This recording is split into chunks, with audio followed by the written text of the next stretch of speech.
Traders, good morning. Traders, स्वागत है आप सभी का हमारे यूट्यूब चैनल लक्ष्मी कैपिटल पे। ट्रेडर्स, आज है 18 जून 2025 और मेरा ट्रेड कंप्लीट हो गया था, तो इसलिए हम अपने सब्सक्राइबर के साथ अपना ट्रेड लेने के पीछे का लॉजिक शेयर करना था। क्योंकि हमारे कमेंट सेक्शन में एक भाई साहब पूछ रहे थे कल कि 500 स्टॉक में से आपने इसी को क्यों सिलेक्ट किया और यही चार्ट पैटर्न आप क्यों ट्रेड करते हैं।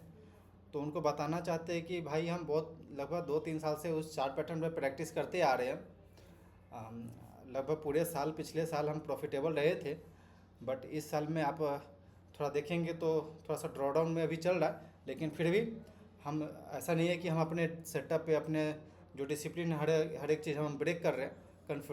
जो मेरा ट्रेड लेने का पीछे लॉजिक था वो हर एक चीज़ चेंज हुआ नहीं, बिल्कुल वही पुराना वाला चल रहा है।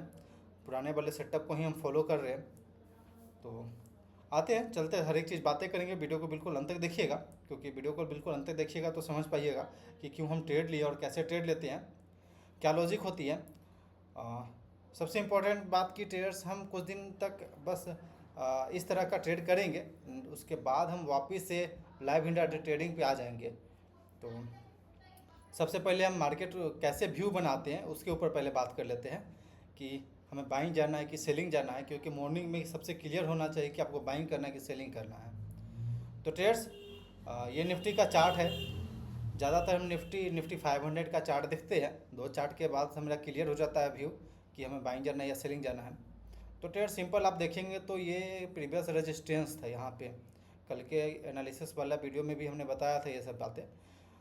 तो और ये एक अच्छा रेड कैंडल बना हुआ है, काफ़ी अच्छा रेड कैंडल है। अपसाइड जाने का कोशिश किया था बट अपसाइड से सेलिंग प्रेशर दिखा, तो ये वापस ये नीचे आ गया और लोअर हाई लोअर लो बनाते हुए हम लोग नीचे चले गए थे। देन आज के दिन पे देखेंगे ट्रेड्स तो हम लोग 24,788 के पास ओपन हुए और ओपन होने के बाद जस्ट तुरंत बाद हम लोग अपसाइड क्यों निकले। अपसाइड निकलने पर यहाँ पे देखेंगे तो ये जो रेजिस्टेंस था इसका ब्रेकआउट आ गया। तो ब्रेकआउट पे मोस्ट ऑफ द ट्रेडर सोचता है कि चलो अब ब्रेकआउट आ गया तो हम लोग अपसाइड क्यों करते हैं, बाई करते हैं। बट मान लीजिए अगर यहाँ से सेलिंग स्टार्ट हुआ तो जब तक इस हाई को नहीं ब्रेक करके हम ऊपर सस्टेन कर जाते तब तक ये कह नहीं सकते कि हम अपसाइड क्यों जा रहे हैं। क्योंकि प्रीवियस डे हाई और प्रीवियस डे लो बहुत इंपॉर्टेंट होता है एक इंट्राडे ट्रेड के लिए। तो हम प्रीवियस डे हाई को क्लोज नहीं कर पाए थे और यहाँ हम लोग यहाँ पे आ चुके थे। और मेरा ट्रेड लेने का सिंपल डिसिप्लिन होता है कि ट्रेड्स 9:45 के बाद हम ट्रेड में इंटर करते हैं। साथ में हम फॉलो करते हैं only 1 trade in a day. तो बिल्कुल हमें इस तरह का ट्रेड चाहिए जो कि हाई प्रोबेबिलिटी हो, क्योंकि हमें एक दिन में एक ही ट्रेड करना है। तो इस डिसिप्लिन को फॉलो करना है, तब तो ट्रेड्स थोड़ा सा प्राइस एक्शन हम बनने देते हैं। तो 9:45 10 बज गया और यहाँ पे ये कैंडल हमें दिखा कि अब अप साइड से सेलर स्ट्रॉन्ग हो रहा है और ये रेजिस्टेंस के पास बायर को ट्रैप कर लिया गया है। देन उसके बाद तुरंत ये 10:15 पर ये कैंडल नीचे साइड आना शुरू हो गया। तो यहाँ से क्लियर हो गया कि अब तो बायर ट्रैप हो गया है। तो हाई चांस रहेगा कि वो अपना पोजीशन यहाँ बुक करेगा या फिर उनका स्टॉप लॉस इधर कहीं होगा और उनका स्टॉप लॉस कटना शुरू हुआ तो सिंपल मार्केट नीचे आ जाएगा। बस मेरे दिमाग में ये थिंकिंग था। सेम निफ्टी 500 के चार्ट पैटर्न पे भी हम ये कह रहे थे। तो ट्रेड्स, चलते ऑर्डर बुक के पास। ट्रेड्स 10:01 पे हमने क्यूमिंस इंडिया को शॉर्ट किया 3299 के पास और 10:32 पे हमने इसे क्लोज कर लिया 3284 के पास। लगभग 1.1:1.5 के पास हमने टारगेट हिट कर लिया था, उसके बाद हम क्लोज कर दिए।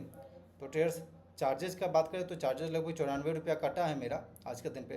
कल थोड़ा काफ़ी ज़्यादा अच्छा था, कल कम के बहुत कम चार्जेस काटा था, लगभग 38 रुपये के पास में। लेकिन आज दोगुना से भी ज़्यादा है, लगभग 3 गुना है। 40 रुपया तो ब्रोकरेज ही काटा है। पता नहीं यार, किसी दिन काफ़ी ज़्यादा हो जाता है। हाँ, हो सकता है कि 3200 का स्टॉक है तो टर्नओवर के हिसाब से करता है। तो पोजीशन बुक देखेंगे तो ट्रेड्स ज़्यादा बड़ा प्रॉफिट नहीं है, लेकिन 600 है तो 600 मेरे लिए बहुत बड़ा है। क्योंकि जिस हिसाब से मेरा कॉन्फिडेंस डाउन हो गया था, अपने सेटअप पे डाउट हो रहा था, बहुत सारी चीज़ें हमारे दिमाग में चल रही थी, निगेटिव चीज़ें, वो अब हम उससे अब हमें कोई दिक्कत नहीं है कि हमारे दिमाग में क्या निगेटिव चल रहा था, क्या क्या चल रहा था पहले, क्या सेटअप पे चल रही थी। तो ट्रेड्स, मेरे वॉच लिस्ट में 3 स्टॉक था जो कि तीनों शॉर्ट साइड का था और उसमें हमने क्यूमेंस इंडिया में ट्रेड बनाया और यहाँ पर टारगेट हिट हो गया, फिर हम एग्जिट कर लें। तो चार्ट पे एक बार चलते हैं और बात करते हैं कि क्यों हमने एग्जिट किया और क्यों इंटर किया। तो ट्रेड्स पहले हम 15 मिनट टाइम फ्रेम पे आते हैं, क्योंकि हम निफ्टी 200 का जो भी स्टॉक है उस पर हम ट्रेड करते हैं। निफ्टी 200 का मेरा वॉच लिस्ट है, उसमें लगभग 200 स्टॉक है, तो उसे हम अपने वॉच लिस्ट में ऐड कर रखें और उसे हम मैनुअली स्कैन करते हैं। और जहाँ पे भी इस तरह का चार्ट पैटर्न बनता है हम वहाँ पे उसे हाईलाइट कर लेते हैं और उसे ही ट्रेड करने का कोशिश करते हैं ट्रेडर्स। तो सिंपल ये चार्ट पैटर्न आप देखेंगे तो ये बन रही है चार्ट पैटर्न। एक सेकेंड। तो ट्रेड्स यहाँ से ये हाई लगाकर वापस नीचे जाना शुरू हुआ था। ओके, और डाउन साइड से एक ट्रेंड लाइन आप बनाएंगे तो सिंपल ये ट्रेंड लाइन दिखेगा कि आपको ब्रेकडाउन प्लस रीटेस्ट जैसा सिचुएशन है। देन तो ट्रेड्स यहाँ पे देखेंगे ये यहाँ पे रेजिस्टेंस फेस किया। आप इससे पहले देखेंगे ये हाई लगाया, स्विंग हाई। देन यहाँ से हम लोग लोअर हाई लोअर लो जैसा बनने लगे, वापस ये रेजिस्टेंस फेस कर रहा है इस लाइन का, वापस नीचे आ गए। देन वापस हम एक बार आप इस रेजिस्टेंस लाइन के पास आए बट सेलर स्ट्रांग हो गया। देन यहाँ पे एक ब्रेक डाउन आ गया। ब्रेक डाउन के बाद ये देखेंगे तो ये रीटेस्ट भी हो गया। और आज के दिन पे अगर ये ब्रेकआउट दे देता तो फिर मेरा ये कैंसिल हो जाता ट्रेड, हम इसमें इंटर नहीं करते। बट ये ब्रेकडाउन दिया, ब्रेकडाउन देने के बाद ये पहला तो निगेटिव कैंडल बनाया, लॉन्ग वीक कैंडल सिंपल दिख रहा आपको।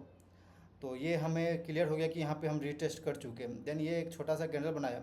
देन हम ये कैंडल पे वेट कर रहे थे कि क्या करें, क्योंकि क्लियर नहीं था यहाँ तक कि अप जाएगा कि नीचे जाएगा। लेकिन ये जो रेड कैंडल बना और इस कैंडल के ओपनिंग प्राइस को ब्रेक करके नीचे चलने लगा, तो फिर हम शॉर्ट साइड का प्लानिंग कर लिया और छोटा वाले कैंडल पे शॉर्ट एंट्री कर दिए। जो ये एरो दिख रहा है आपको, यहाँ पे हम इंटर कर लिए ट्रेड को इस कैंडल पे। देन इस कैंडल पे हमने एग्जिट कर दिया। उसके बाद भी फॉल आई है बट हमें इतना फॉल नहीं देखना है ट्रेड्स। आपको हम जो अपना डिसिप्लिन है वो हमारे लिए इम्पोर्टेंट है, जो रूल है वो हमारे लिए इम्पोर्टेंट है। प्राइस कहाँ जा रही है क्यों जा रही है वो हमारे लिए इम्पोर्टेंट नहीं है। तो ट्रेड्स एक बार हम यहाँ पे बना करके दिखाते हैं आपको। तो आप देखेंगे तो ये मेरा स्विंग हाई का मेरा स्टॉप लॉस था लगभग 10 रुपये का। उसके अगेंस्ट में लगभग मेरा टारगेट रहता है 20 रुपये। तो 20 रुपये के आसपास मेरा टारगेट था, तो लगभग 17 रुपये के पास आ चुका। और यहाँ पे देखेंगे तो एक सपोर्ट रेंज है, यहाँ पे आई थिंक कि बाइंग हो सकता है, हमें ऐसा लग रहा था। तो आप सिंपल ये जहाँ पे पहले प्राइस बार बार रिफ्लेक्ट कर रहा है यहाँ पे आ रही है, वापस बाइंग आ रहा है, वापस आ रही है, वापस बाइंग आ रहा है, तो हाई चांस रहेगा कि यहाँ से एक बार हम लोग बाउंस ले सकते हैं।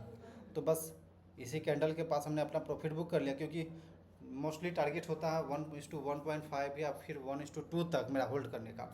बट हमें यहाँ पे थोड़ा सा अनकंफर्टेबल लग रहा था। और दूसरी बात ये भी था कि प्रीवियस कई दिनों से हम स्टॉप लॉस हिट करवा रहे थे, जिस वजह से बिलीव कम था अपने सेटअप पे, या फिर बोल सकते हैं अंदर से डर भी लग रहा था। तो इसलिए ट्रेडर्स हम सोचे कि जो भी प्रॉफिट मिल रहा है उससे आज कैप्चर करते हैं और कुछ दिन तक हम बस ऐसे स्लोली चलते हैं। देन वापस मेरा वो जो एक्सपीरियंस था, जो भी पहले का मेरा एक्सपीरियंस या फिर बोल सकते हैं जो भी मेरा पहले का करने का तरीका था, ट्रेड करने का तरीका था, वो वापस मेरे प्रैक्टिस पे आ जाएगा। तो फिर हम आराम से ट्रेड कर पाएंगे। तो ट्रेडर्स आई थिंक कि आपको समझ में आएगा ट्रेड लेने का पीछे लॉजिक क्या था। और सबसे इम्पोर्टेंट कि ट्रेडर्स की हम only 1 trade in a day ये करते हैं। और ये डिसिप्लिन हर किसी को अपनाना चाहिए, क्योंकि इसके पीछे कई वीडियो हमने बना रखा है अपने प्रॉफिट एंड लॉस के लेकर के। क्योंकि आप only 1 trade in a day करेंगे तो बहुत सारे चार्जेस जो लगती हैं लाइव इंडिया ट्रेड के थ्रू, तो वो सब चीज़ बचता है। तो ट्रेडर्स बिल्कुल डिसिप्लिन को फॉलो करिए, रूल को फॉलो करिए और इंट्राडे ट्रेड करते रहिए। Okay traders, thanks for watching this video. Please like and subscribe my channel for more updates.